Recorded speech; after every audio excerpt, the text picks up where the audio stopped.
Саламатсыңарбы балдар? Бүгүн биз силер менен маданият жана байланыш тууралуу лекцияга кайрылабыз. Өзүнүн турмуштук ишмердүүлүгүндө маданият өткөнгө же башка маданияттын ишмердигине кайрылат. Бул кайрылуу маданияттын биргелешкен иш-аракети деп аталат. Биргелешкен иш-аракеттин фактысы болуп, маданияттагы түрдүү тилде пикир алышуулар эсептелет. Ар бир маданият өзүнүн өнүгүү процессинде маданиятты алып жүрүүчүлөрдүн өзүнчөлүгүн аныктаган түрдүү белгилердин системасын түзөт. Бул белгилер генетикалык жактан берилет. Адамзат өз белгилерин түзүү менен аларды маданияттын жашашын шарттоого багыттайт.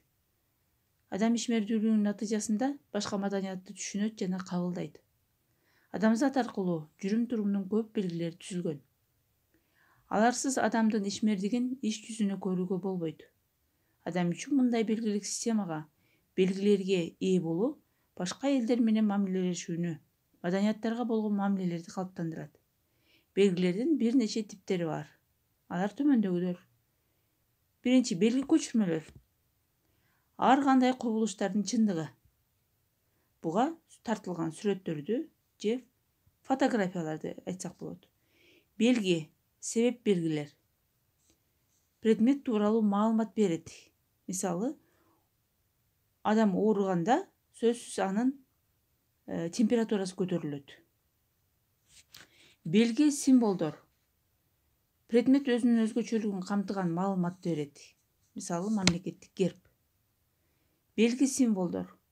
Предмет тууралуу сүйлөшүлгөн маалыматты берет. Мисалы, мектептин коңгуроосу. Тилдик белгилер. Бул белгилер бири-бири менен байланышканда гана жана бир белгилик системага киргенде гана мааниге ээ болушат. Мисалы, саламдашуунун төмөндөгүдөй белгилик системасы бар. Баш ийүү, кол алышуу же жаңсоо. Баардык көп сандаган белгилер жана белгилик системалар маданиятты түзүшөт. Ар бир белгиде кандайдыр бир маани жатат. Белгилердин мааниси аларды уккандар үчүн татаал, көп кордуу маалыматтарды бере алат. Ар бир коомдогу маданият келечектеги муундардын мүмкүнчүлүгүнө жараша жашайт. Маданий эс тутум генетикалык жактан берилбейт.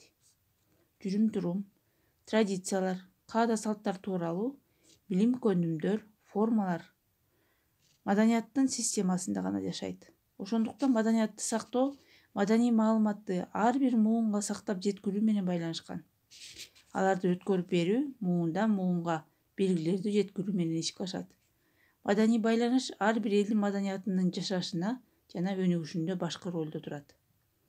Маданияттын өз ара байланышын изилдеген суроолор көп түрдүү маданият аралык байланыштардын мазмуну жана жыйынтыгы, аларды алып жүрүүчүлөрдүн бири-бири менен түшүнүүсүнөн, психологиясынан көз каранды болуп күбөлөндүрөт.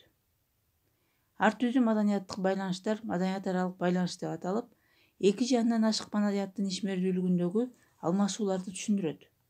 Бул алмашуулар адамдардын күнүмдүк жашоосундагы, үй-бүлөлүк пикир алышуусунда да жүрүшү мүмкүн. Маданий байланыш өсүп жаткан азыркы учурда байланыштар адамзат жашоосунун түрдүү сферасында, туризмде, спортто, аскердик иш алып баруучуларда жүрүп жатат. Акыркы жылдарда дүйнөлүк масштабдагы социалдык, саясий, экономикалык өзгөрүүлөр миграциянын өсүшүнө, адамдардын жер которуусуна, аралашышына жана кагылышына алып келүүдө. Бул процесстердин жыйынтыгында элдер мурда аларды бөлүп турган маданий чектерден өтүп жатышат. Мындай маданияттын жаңы кубулуштары келип чыгып, маданияттын чектери жуулуп жатат. Мындай өзгөрүүлөр жашообуздун баардык жагын камтып, түрдүү маданияттарда бирдей эмес баага татыйт. Маданияттар ортосунда байланышуу учурунда кандай каражаттар колдонулгандыгы боюнча белгилүү айырмачылыктар болот. Батыш маданиятындагылар маалыматтын мазмуну кандай айтылганына көңүл бөлүшпөйт, алар эмне айтылганына көңүл бурушат. Ошондуктан алардын байланышы контексттен анча көз каранды болбойт. Мындай маданиятта тилдин тактыгына, ой айтууда жана түшүнүктөрдү колдонууда тактыкка көңүл бурулат. Мындай маданиятты алып жүрүүчүлөр тилдик көндүмдөрүн өнүктүрүүгө ашыгышат. Мындай байланыштагы типке америкалык маданият мүнөздүү. Америкалыктар күнүмдүк жашоодо кыска сүйлөшүүлөрдү колдонот. Америкалык маданияттын өзүнчөлүгү аларды так, түшүнүктүү сүйлөөгө чакырат. Чыгыш маданиятында тескерисинче, маалымат берүүдө маалыматтын контекстине көңүл бурушат. Кандай айтылганы маанилүү. Ошондуктан алардын түшүнүк берүүдөгү ойлору мүмкүн, болуш керек деген түшүнүктөрдү камтып, япондуктар иш боюнча сүйлөшүүлөрдө пикир алышуунун негизги предмети жөнүндө айтпастан, анын тегерегинде көпкө чейин сүйлөшүүгө аракеттенишет.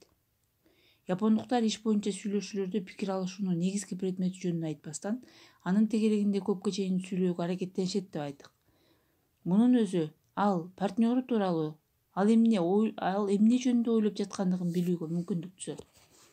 Маданияттын өз ара байланышынан улам бири-бирине болгон таасир тийишүү шарттайт. Мисалы, сылыктык тууралуу ар бир маданиятта өз алдынча түшүнүк болот. Америкалыктар үчүн эмнени ойлосо, ошону түзмө-түз айтуу туура болсо, ал эми япондуктар менен арабтарда башкаларга жок деп айтуу сылыктыкка жатпайт. Эгер чакырууну кабыл алгысы келбесе, ал көп иши бар экендигин айтып шылтоолойт. Азиядагы жүрүм-турумдагы түзмө-түз жооп берүүлөр айрым учурда карым-качышты жокко чыгарууга чейин алып барат. Америкалык маданиятта адамдын физикалык жетишпеген кемчилигин айтууга тыюу салган табууну кезиктирүүгө болот. Бул болсо америкалыктардын дайыма келишимдүү жүрүүгө жасаган аракеттери менен байланышат. Маданият карым-катыш, байланышка таасир тийгизүү менен өзү дагы анын таасирине учурайт. Биз өз маданиятыбызды ар түрдүү жолдор менен түрдүү шарттарда өздөштүрөбүз. Мисалы, америкалык балага чоң атасы бирөө менен таанышканда колду кысуу керек экендигин айтып жатканда, ал өз маданиятын калыптандырат. Ошондой эле индиялык бала үйдө аялдар эркектердин кийин тамактанаарын көрүп өсүү менен өз маданиятын түзүүгө катышат. Еврей өспүрүмү Пасханын жүрүшүндө өткөрүүчү кызматтарды аткарууда аралашып катышып жүрүп, өз элинин маданиятын түшүнүү менен ошол эле убакта анын сакталышы жана өнүгүшүнө катышат. Демек, окуп, угуп, көрүп, байкоо менен биз өз маданиятыбызга таасир тийгизип, ал таасирлер байланыштын тигил же бул формаларына кирери белгилүү болгон. Калган материалдар менен келбилге жүктөлгөн лекциялардан таанышабыз. Кийинки сабакка чейин саламатта болгула.